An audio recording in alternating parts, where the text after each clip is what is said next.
ክብራቸውን እንዲህ የማረጋቸው መጠን ክብርና ምስጋና ለእነርሱ ይሁን።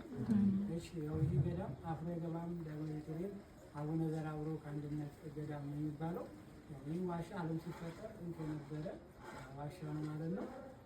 ይህ አፍሮ ገባም የተባለው እመቤታችን በስደት ወራት ወደ ግብፅና ወደ ኢትዮጵያ በተሰደደችበት ሰዓት እዚህ ዋሻ ውስጥ መጣ አርፋበታል ማለት ነው። እዚህ ዋሻ ውስጥ ልጇን ይዛ ስትገባ ልጇ ይህ ዋሻ ወደፊት የብዙ ቅዱሳኖች መኖሪያ ይሆናል ብሎ ትንቢት ሲናገር እመቤታችንም አፍሮ እዚህ ቦታ የመጣ ሁሉ አፍሮ አይመለስ ብላ አፍሮ አይገባ ብላ አውሳለታለች ማለት ነው።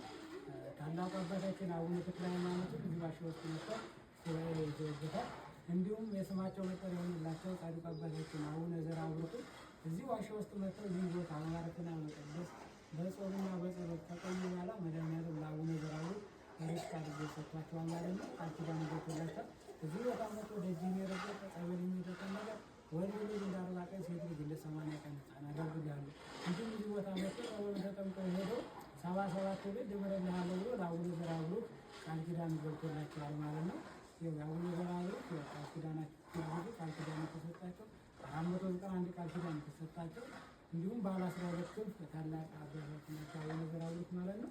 የአቡነ ዘርአብሩክ ቃል ኪዳን እጅግ ብዙ ቃል ኪዳን ያወጣ ስለሌለ አነጋገር እንጂ አቡነ ዘርአብሩክ እጅግ ብዙ ቃል ኪዳን የተሰጣቸው ማለት ነው። እንኳን ደጁን የረገጠ ቀርቶ ቦታ እንኳን በዚህ ነው ብሎ ገዳም የጠቆመ 17 ትውልድ እምርልሃለሁ ብሎ ለአቡነ ዘርአብሩክ ቃል ኪዳን ገብቶላቸዋል ማለት ነው። እንዲሁም ከሱስ የማላቀቅ ልዩ ቃል ኪዳን ተሰጥቷቸዋል።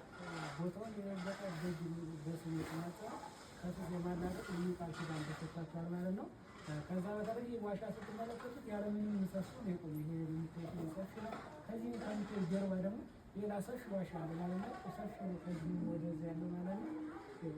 ምንም ምሰሶ የያዘ ነገር የለም። እንደዛ ሰፊ ነው ዋሻ ማለት ነው። እና ያው አቡነ ዘርአብሩክ ቃል ተሰጣቸው እና ይህ ዋሻ ይህ የአቡነ ዘርአብሩክ ቤተ መቅደስ ነው። ከጀርባው ደግሞ 13 ቤተ መቅደስ ነው የሚታነጸው ማለት ነው። እንደዚህ እንደምትመለከቱት 13 ቤተ መቅደስ ነው እዚህ ዋሻ ውስጥ የሚታነጸው። ያሁን እንደዚህ ውስጥ ላይ እየሰሩ ነው ያለው። መሀል ላይ የመንፈስ ቅዱስ ቤተ መቅደስ አለ።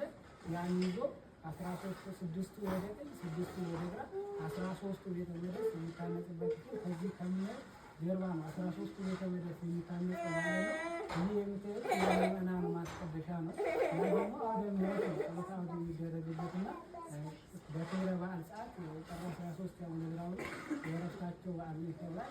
የካቲት 13 ቅዳሴ ቤታቸው የሚከበርበት ነው። በደማቅ ሁኔታ ይከብራል እና ጰራቅሊጦስ መንፈስ ቅዱስ ማለት ጽላቱ ስላለ አሁን እየተሰራ ያለው የመንፈስ ቅዱስ ቤተ መቅደስ ነው እና ከዚህ የተሰራው ገብተን የሚያገኛቸው የመንፈስ ቅዱስ ቤተ መቅደስ አንዱ ማለት ነው። እሱ ይከብራል እና ጸሎተ አውድ ክርስትና ስማችሁን ሁላችሁም አንዳንድ እናንተ ለህዝብ ወንድሞቻችሁ ሰዎች እዚህ ሰዎች እያስያዙ ጭንቀታችሁን ችግራችሁን ለጻድቁ ነግራችሁ መገበሪያ ሁላችሁም እያሰፈራችሁ ወንድሞቻችሁ እያስያዛችሁ መሄድ ትችላላችሁ ማለት ነው። ከዛ በተረፈ ደግሞ እናንተ ሁላችሁም ቦታ ረግጣችኋል። ወደፊት ደግሞ ሌሎች ሰዎች ያላወቁትን ይዛችሁ እየመጣችሁ እናንተ ክብረ በዓላቸውን ሳለ ለክብረ በዓላቸውን በሌላ ጊዜ በሰፊ ሱባኤ ማድረግ ፈልገ የሱባኤ ቦታም ሁሉ ነገር ስላለ የጸበልም አዳራሽም ስላለ እየመጣችሁ ማለት ትችላላችሁ ማለት ነው። አሁን ውስጥ እየተሰራ ያለው ቤተ መቅደስ እናያለን ማለት ነው። የመንፈስ ቅዱስ ቤተ መቅደስ ነው እየተሰራ ያለው። ያው አሁን የተወሰነ ቃል ገና ነው እየተሰራ ነው ያለው። አሁን እግዚአብሔር ቢፈቅድ ወደፊት እንግዲህ የውዚያ ያቀርቦትም ችግር ስላለ ነው 11ዱ ቤተ መቅደስ ገና አልተጀመረም። የተቻላችሁ ካላችሁ አቅም ያላችሁ ካላችሁ ሁላችሁም በተቻላችሁ 5ም 10ም ትሁን የያዛችሁ ካላችሁ አሁን የያዛችሁት ሁላችሁም እዛ ጋር አዘንበት ነው እንትን ያላችሁ ትሄዳላችሁ። ክርስትና ስማችሁን ጸሎት እያያዛችሁ ሁላችሁም ለህዝብ ወንድሞቻችሁ ትሄዳላችሁ። ከዛ በተረፈ ደግሞ የገዳሙ አካውንት አለ። እሱንም ይዛችሁ ሄዳችሁ ሁላችሁም የተቻላችሁን ማለት ነው። ከዛ በተረፈ ስለታችሁን እየተሰራችሁ ችግራችሁ ለጻድቁ እየነገራችሁ ሁላችሁም ቃል መግባት ይሰሩ ቃል እየገባችሁ ይሄድ ትችላላችሁ። ከዛ በተረፈ ደግሞ ስልክ እየተለዋወጡ ከዛ ወዲያ ባለው ነገር አካውንት ይዛችሁ ሄዳችሁ ከአባቶች ጋር ተነጋገራላችሁ ማለት ነው። አሁን እዚህ ጋር የቅዱሳኖች አጽም አለ። እሱን አይተን ከዛም ወዲያ ወደ ውስጥ ገብተን አይተን ከዛም ወዲያ እዚህ ጋር ክርስትና ስማችሁን የሄዱት ከቦታችሁ ደግሞ ለህንፃው ማሰሪያ ያላችሁ ሁላችሁ የመንፈስ ቅዱስ ወደፊት አልቆ መጠን እንድናየውና ውስጡ ገብተን እንድናስቀድስበትና ቅዱስና ክቡር እንድንቀበልበት ሁላችሁም ያላችሁን አስተዋጽኦ እንድታደርጉ ነው በእግዚአብሔር ስም በእግዚአብሔር መንፈስ ቅዱስ ስም አደራ የምላችሁ። ከዛ በተረፈ አካውንት ሁላችሁም እያዛችሁ ሄዳችሁ እንደ ጥቅል ሁላችሁ ይላችኋለሁ ይዛችሁ ሄዳችሁ ሁላችሁ ያላችሁን 5 10 ትሆን እያስተባበራችሁ ያላችሁን ሁላችሁ እንትን እንድትሉ ነው።